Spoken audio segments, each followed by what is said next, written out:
नमस्कार, मी सुवर्णा जोशी। सध्या कोरोनाच्या या महामारीमध्ये अनेक नकारात्मक गोष्टी किंवा नकारात्मक बातम्या आपल्या समोर येत आहेत। आपल्याला दिलासा देणाऱ्या काही सकारात्मक घटना सुद्धा घडतायत आपल्याच आजूबाजूला।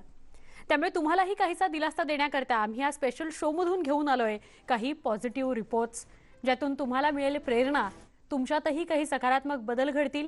त्यामुळे मंडळी, पुढचा अर्धा तास टीव्हीच्या रिमोटला हात लावू नका ही विनंती। चला तर मग पाहूयात तुमच्यासह आम्हालाही ऊर्जा देणाऱ्या सकारात्मक बातम्या पॉझिटिव्ह न्यूज या खास कार्यक्रमातून।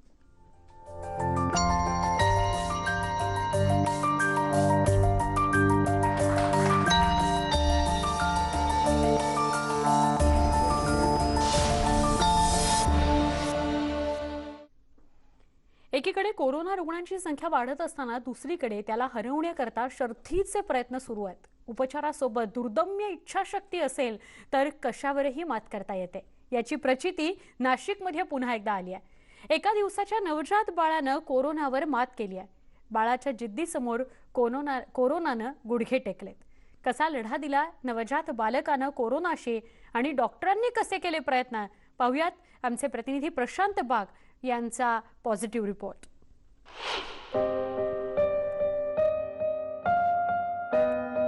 जन्मानंतर अवघ्या काही तासात या इवल्याशा अर्भकाला श्वासोश्वासाला त्रास होऊ लागला। रक्तातील ऑक्सिजनचं प्रमाण कमी झालं, हृदयाची गती तसंच रक्तदाबही कमी झाला। त्यामुळे कुटुंबियांच्या काळजाचा ठोका चुकला। या बाळाला कोरोनाचा संसर्ग झाल्याची बाब समोर आली। नाशिकच्या अशोका मेडिकवर हॉस्पिटलमध्ये डॉक्टरांनी प्रयत्नांची शर्थ सुरू केली। 3 आठवड्यांच्या उपचारानंतर इवल्याशा बाळानं कोरोनावर अखेर विजय मिळवला। मात्र हा प्रवास सोपा नव्हता। अमेरिकेमध्ये अशा प्रकारची घटना एक 22व्या दिवशी बाळ डायग्नोज झाल्याची नोंद आहे वैद्यकीय शास्त्रात। आणि आपल्या इथं बेसिकली ही पहिल्या दिवशीच आपण त्याचा संशय व्यक्त केला आणि आपण त्याचं निदान दुसऱ्या दिवसापर्यंत पूर्ण निदान करून टाकलं। आम्ही बाळाच्या पण अँटीबॉडीज केल्या, बाळाचा सीटी स्कॅन सुद्धा केला। बाळाचा सीटी स्कोअर 12 होता। त्याच्या रक्त गोठण्याची प्रक्रिया प्रोलॉंग झालेली होती आणि आता त्याची सगळी ट्रीटमेंट चालू केल्यानंतर जे कोविड प्रोटोकॉल्स, बेसिकली हा आजारच नवीन आहे, ह्याच्याबद्दल जास्त कोणाला माहिती नाही आहे। त्यामुळे जे इंटरनॅशनल सोसायटीने जे नियम दिलेले आहेत त्याला अनुसरून आम्ही त्याची ट्रीटमेंट केली आणि आता बाळ इम्प्रूव्ह होत आहे। या रुग्णालयात एका महिलेनं 2 किलो 760 ग्रॅम वजनाच्या गोंडस बालकाला जन्म दिला। मात्र जन्मानंतर काही तासातच त्याच्या रक्तातील ऑक्सिजनचं प्रमाण कमी झाल्यानं त्याला ऑक्सिजनवर ठेवण्यात आलं। HRCTचा स्कोअर 12 होता। डॉक्टरांनी लगेचच उपचारांना सुरुवात केली। बालरोग तज्ज्ञ डॉक्टर सुशील पारख, डॉक्टर नेहा मुखी, डॉक्टर पूजा चाफळकर यांच्या टीमनं सलग 18 दिवस संघर्ष केला। या बाळाची प्रकृती सध्या सुधारली असून ते आईसह सुखरूप घरी आलंय। रडूच यायला लागलं बाळाने ओढायला लागलं, कारण की इतक्या दिवसानंतर माझ्याजवळ भेटलं होतं बाळ। आणि 17 दिवस तर आम्ही खूप रडतच काढलेले, तिथं खूप अवघड दिवस गेले ते आमचे, पण सरांनी खूप त्याच्यावर ट्रीटमेंट वगैरे केली व्यवस्थित। आज माझं बाळ व्यवस्थित आहे माझ्याजवळ, त्याचा खूप मला आनंद आहे। एक दिवसाचं बाळ जर कोरोनावर मात करू शकतो तर जगाच्या पाठीवर कोणी त्या आजारावरती मात करू शकतो। याच्यात घाबरण्यासारखं असं काही नाही। आपण आपल्या डॉक्टरांवरती भरोसा ठेवावा, चांगली ट्रीटमेंट घ्यावं, की जेणेकरून पहिलं बाळ आहे आज इथं किंवा ज्याला कोरोनाची ट्रीटमेंट मिळाली आहे, अशी ट्रीटमेंट जर मिळाली तर आपण भारतात सुद्धा हा इलाज करू शकतो। असं काही महागडी ट्रीटमेंट घेण्याची किंवा बाहेर हे करण्याची गरज नाही, घाबरण्याची तर बिलकुल गरज नाही।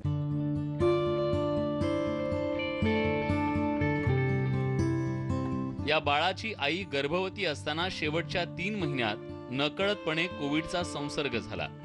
त्यानंतर निर्माण झालेले अँटीबॉडीज नाळेद्वारे शरीरात पोहोचल्यानं बाळाच्या फुफ्फुस, हृदय आणि रक्त गोठण्याच्या प्रक्रियेवर त्याचा परिणाम झाला। याला वैद्यकीय भाषेत फेटल इन्फ्लेमेटरी रिस्पॉन्स सिंड्रोम म्हणतात। नाशिकमध्ये एका दिवसाच्या बाळात निदर्शनास आलेली वरची घटना जगात एखाद दुसरी तर देशातली पहिलीच घटना आहे। दुर्दम्य इच्छाशक्ती या ठिकाणी होती, त्याच्यावर उपचार करणाऱ्या डॉक्टरांची, त्याच्यावर उपचार करणाऱ्या सगळ्या परिचारिकांची, आणि एक सुरू झाला यज्ञ आणि याच बाळाला वाचवण्यामध्ये यश मिळालंय। आपल्या देशातली ही दुर्मिळ पहिलीच घटना मानली जाते। आज हे बाळ ज्यावेळेस आनंदानं त्याच्या तोंडातून निघणारा जो आवाज आहे जे रडणं आहे ते सुद्धा सगळ्यांना दिलासा देऊन जात आहे. व्हिडिओ जर्नलिस्ट हेमंत बागुलचा प्रशांत बाग, न्यूज 18 लोकमत, नाशिक. पुण्यातील एका डॉक्टराच्या वडिलांचा कोरोनामुळे मृत्यू झाला आणि आई आणि भावालाही कोरोनाची लागण झाली.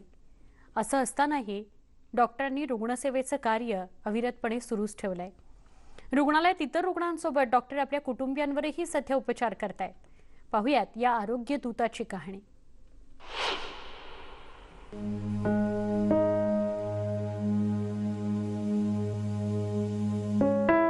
हे आहेत डॉक्टर मुकुंद पेनुरकर. कोरोना वॉर्डात रुग्णसेवेचं अविरत काम सुरू असलेल्या या डॉक्टरांच्या वडिलांचं कोरोनानं निधन झालं. पुण्यातल्या संजीवन रुग्णालयात त्यांच्याच देखरेखीत वडिलांवर उपचार सुरू होते. पण खूप प्रयत्न करूनही वडिलांना डॉक्टर मुकुंद वाचवू शकले नाहीत. हे कमी की काय, त्यांच्या आई आणि भावालाही कोरोनानं गाठलं. वडील गेल्यावर सेवाव्रती डॉक्टर थांबले नाहीत. सध्याही त्यांची कोविड वॉर्डात सेवा सुरू आहे.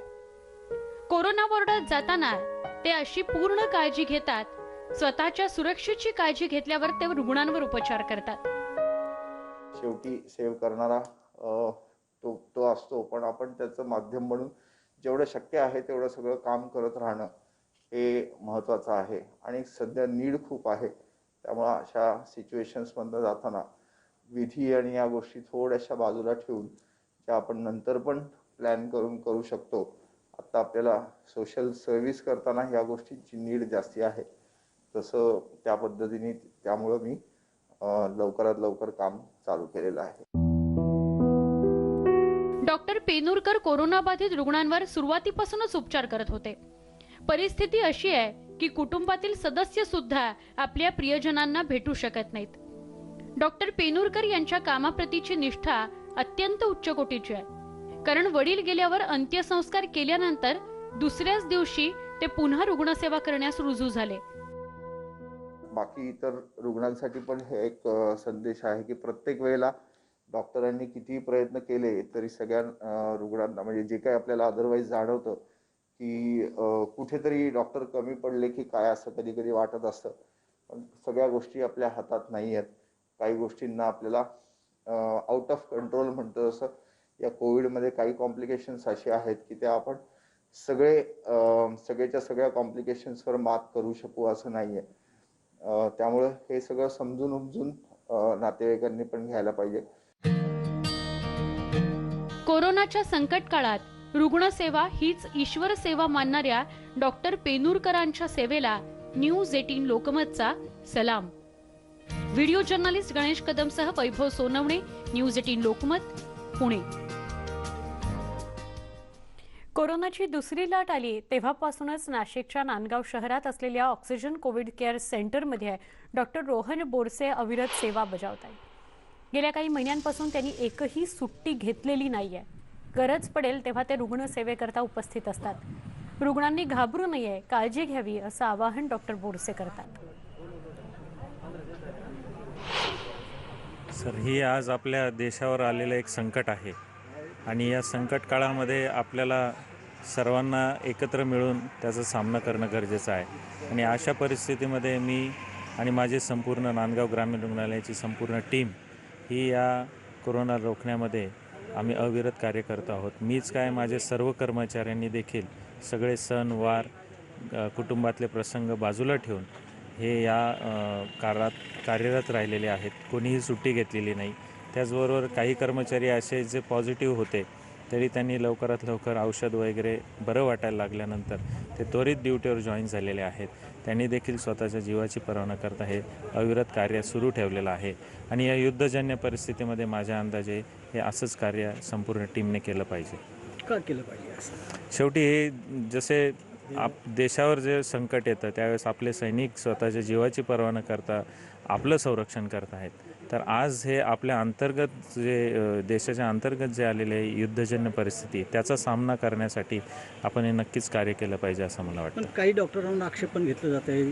खरं तर देवानंतर डॉक्टरला मानलं जात आहे आणि त्याच्यानंतर शपथ पण घेतली जाते. याविषयी काय? नक्कीच सर्व डॉक्टर असतील, आरोग्य कर्मचारी असतील आम्ही नक्कीच शपथ घेत असतो आणि त्या शपथेवर आम्ही नेहमी खरं उतरायचा प्रयत्न करत असतो. एखाद दुसरे तुरळक प्रसंग सुटले तर मला असं वाटतं की सर्वच डॉक्टर किंवा आरोग्य कर्मचारी हे या शपथेला आणि देवानंतर दाखवलेला डॉक्टरांवर असलेला जो विश्वास आहे त्याला तडा न जाऊ देण्याचं काम आम्ही नक्कीच करत असतो. तुमची फॅमिली कुठे आहे आणि तुम्ही कधीपासून सुट्टी घेतलेली आणि त्यांच्याशी संपर्क कसा साधता? माझी फॅमिली नाशिकला आहेत. माझ्या पत्नी ज्या आहेत त्या रेडिओलॉजिस्ट आहेत. मला मुलगा आहे 5 वर्षाचा आहे.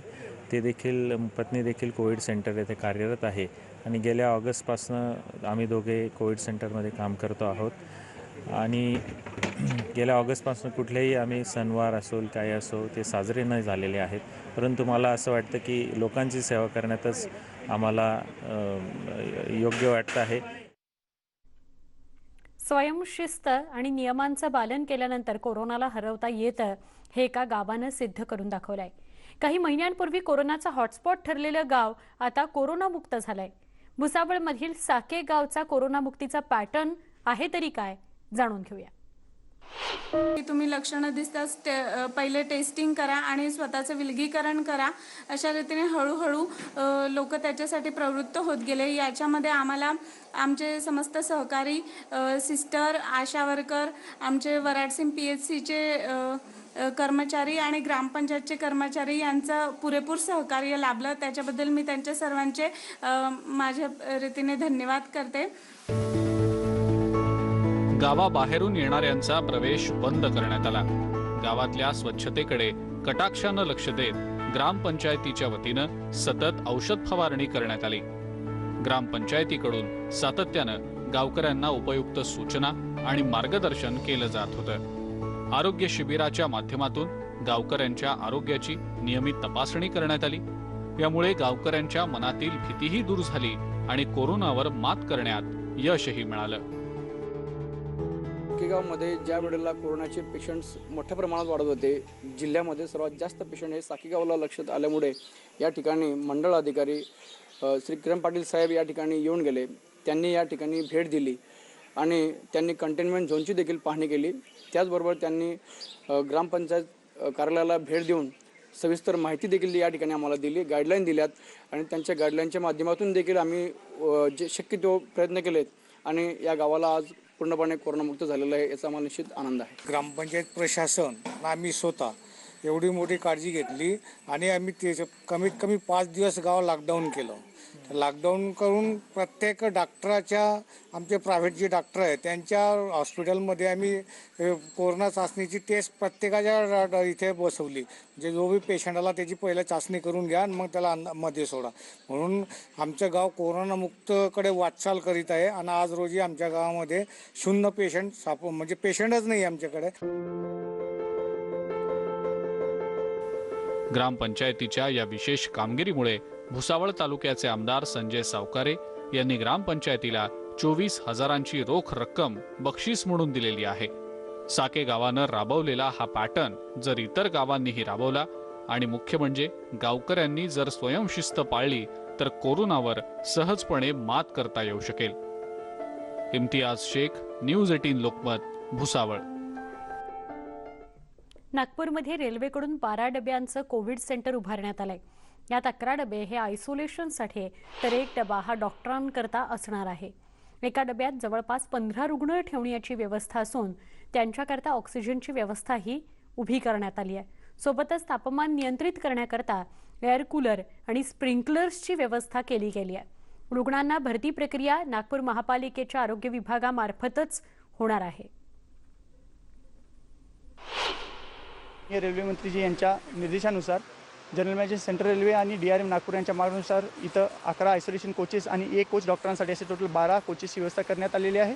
प्रत्येक कोचमध्ये 2 ऑक्सिजन सिलेंडर आणि टेम्परेचर कंट्रोल करण्यासाठी प्रत्येकी 9 एअर कूलर्स आणि छतावरती गनी बॅगसह स्प्रिंकलर सिस्टीमची व्यवस्था करण्यात आली आहे. हा जॉईंट उपक्रम आहे नागपूर महानगरपालिका आणि नागपूर मध्य रेल्वे यांचा. प्रत्येक कोचमध्ये त्याचबरोबर सॅनिटायझेशन आणि वेस्ट डिस्पोजलचीही व्यवस्था करण्यात आलेली आहे. इतक्या वेगवेगळ्या क्षेत्रातले सेवाव्रती आपण बघतोय, त्यांचं काम आपण बघतोय, यंत्रणा आपल्या म्हणजे तुमच्या माझ्यासारख्या सगळ्या सर्वसामान्यांसाठी काम करतायत. मग मास्क लावणे, सोशल डिस्टन्सिंग पाळणे एवढं सुद्धा बेसिक म्हणजे मूलभूत आपण जबाबदारीनं पार पाडू शकणार नाही का? आपल्यात ती सवय रुजवू शकणार नाही का? एकदा विचार करून बघा. एक छोटासा ब्रेक, पहा फक्त न्यूज 18 लोकमत. पॉझिटिव्ह न्यूज या कार्यक्रमामध्ये आपलं स्वागत. मुंबईतील दादरमधील गुरुद्वारामध्ये कोरोना रुग्णांकरता ऑक्सिजन लंगर चालवण्यात येतोय. 100हून अधिक रुग्णांना ऑक्सिजन दिला गेलाय, तर काही होम क्वारंटाईन असलेल्या रुग्णांना अन्नदानही केलं जातं, म्हणजे त्यांच्यापर्यंत जेवण पोहोचवलं जात आहे. या सगळ्याविषयीचा आढावा घेतला आमच्या प्रतिनिधी सुष्मिता भदाणे पाटील यांनी. अनेक ऑक्सिजन सिलेंडर्स आपल्याला इथे पाहायला मिळतात. नेमकं कशा पद्धतीने ऑक्सिजन लोकांपर्यंत पोहोचवला जातोय, काय नेमका उद्देश आहे, कशी सुरुवात झाली? ऑक्सीजन की बहुत ज़रूरत है, तो हमने हमारी ऑलरेडी ट्रस्ट है गुरु चैरिटेबल ट्रस्ट, जहाँ पे हम रेगुलर पिछले कई सालों से लगभग 30 सालों से हम ऑक्सीजन सिलेंडर वहाँ पे रखे हुए हैं और लोगों को देते हैं. वहाँ पे हम नॉमिनल चार्जेस करते हैं. गैस का चार्ज है 250 रुपया plus 1 rupees per day cylinder का चार्ज लेते हैं, ताकि लोग मिस यूज़ नहीं करें, ज़्यादा टाइम यूज़ होने के बाद वापस दें. उसके अलावा और भी कुछ हैं, मतलब मेडिकल रिहेबिलिटेशन सेंटर भी है वहाँ पे, तो वहाँ से हम सिलेंडर यहाँ पे दादर गुरुद्वारा में ले आए हैं. और with the support of Khalsa aid international, Khalsa aid India, हमने जो है दादर गुरुद्वारा में श्री गुरु सिंह सभा की तरफ से ये ऑक्सीजन की सेवा शुरू की है पिछले लास्ट वीक से. तो हम जब से शुरू की है तब से ये देख रहे हैं कि कंटिन्यूस हमारे को रात को लगभग कल ही रात को लगभग 3:30 बजे मेरे को एक फ़ोन आया कि हमारे को गैस की ज़रूरत है. मतलब हम अपना फ़ोन भी नहीं बंद कर सकते. तो लगभग कितने लोगों तक आपने ये सुविधाएं दी हैं, कितने पेशेंट्स को इसका फ़ायदा हुआ है? अभी गिनती मिनती के चक्करों में तो सिखिज्म कभी पड़ी नहीं है, बट अप्रॉक्सीमेटली मेरे ख्याल से भी अबाउट 100 पीपल हैव उसका बेनिफिट लिया है. और हम तो रिवर्स अरदास ये करते हैं कि भगवान इसकी ज़रूरत किसी को ना पड़े, बट जब होती है तो उस टाइम पे जो हम लोगों की जो भावना देखते हैं और डेस्परेशन देखते हैं तो बहुत मन दुखी होता है. और we should be grateful to God कि आप हम सब स्वस्थ हैं. इसके पहले अभी 1 साल में सोशल मीडिया यूज़ किया और रिसेंटली जो सोशल मीडिया यूज़ किया उस पर दिखा है कि कितना ऑक्सीजन का कमी है. तो हम बहुत डरे हुए थे ऑक्सीजन कहाँ से मिलेगा. तो मुझे एक दोस्त से यहाँ का नंबर मिला और मैंने यहाँ कॉल किया और उन्होंने एक ही गो में आंसर किया और 2 दिन के अंदर हमारा पूरा ऑक्सीजन सिलेंडर दे के रिफिल होके सब आ गया है. कोरोना काळामध्ये ऑक्सिजन पुरवण्यासाठी अनेकांनी पुढाकार घेतला आणि याचसाठी दादरमधील या गुरुद्वारेचं सुद्धा वेगवेगळ्या स्तरावरती कौतुक होतं आणि खऱ्या अर्थानं कोरोना योद्धे बनून यांनी समाजातील अनेकांना मदत केली आहे. सुस्मिता भदाणे, न्यूज 18 लोकमत, मुंबई. चंद्रपूर जिल्ह्यामध्ये प्रशासनाच्या मदतीला तांदूळ उत्पादक व्यापारी संघटनेनं मदतीचा हात दिला. जिल्ह्यातील ग्रामीण भागात कोरोना उद्रेक बघायला मिळतोय. मूल शहरातील उपजिल्हा रुग्णालयामध्ये यंत्रणा तोकडी पडते आहे. त्यामुळे समाजसेवेत सक्रिय असलेल्या राईस मिल संघटनेला प्रशासनानं मदत मागितली. संघटनेनं त्वरित होकार दिला. एका मंगल कार्यालयात उभारलेल्या विलगीकरण केंद्राला 100 खाटा, गाद्या आणि आवश्यक साहित्य देण्यात आलं. मूल या शहरातील रुग्णांच्या वाढत्या संख्येनुसार आणखी मदत करण्याची तयारी ही संघटनेनं दर्शवली आहे. मूल शहरामध्ये कोरोनाचा वाढता प्रादुर्भाव लक्षात घेता प्रशासनाने त्यांना आरोग्याच्या दृष्टिकोनातून विलगीकरणासाठी SM लॉन इथे व्यवस्था केली, पण तिथे बेडची व्यवस्था नसल्याने त्यांनी राईस मिल असोसिएशन यांच्याकडे बेडची थोडी व्यवस्था करा अशी विनंती केली. त्या अनुषंगाने आमचे राईस मिल असोसिएशनचं संपूर्ण मंडळ आणि सर्व पदाधिकारी आणि सदस्यगण यांनी तात्काळ मीटिंग घेतली आणि 50 बेड त्यांना उपलब्ध करून दिले. तरी 8 दिवसामध्ये वाढते रुग्ण लक्षात घेता अजून 50 बेडची व्यवस्था करण्यात यावी अशी प्रशासनाने आम्हाला विनंती केली. त्यांच्या विनंतीस आणि मूलच्या जनतेच्या आरोग्याची चिंता घेऊन आम्ही लक्षात घेऊन त्यांना अजून परत 50 बेड त्यांना व्यवस्था करून दिलेली आहे.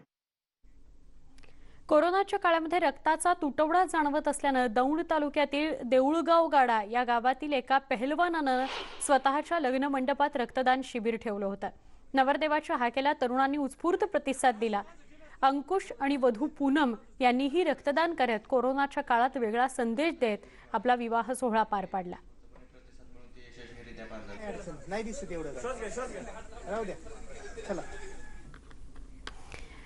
या सगळ्या घडामोडी, या सगळ्या बातम्या किंवा हे सगळे रिपोर्ट्स पाहून माझ्या तर अंगावर काटा आला. आज खऱ्या अर्थानं या कोरोनाच्या काळामध्ये महाराष्ट्रात प्रत्येकाने माणुसकी दाखवण्याची गरज आहे, माणूसपण जपण्याची गरज आहे. आणि समांतर पातळीवर म्हणजे ही माणुसकी जपत असतानाच कोरोनाची त्रिसूत्री पाळायची सुद्धा नितांत गरज आहे.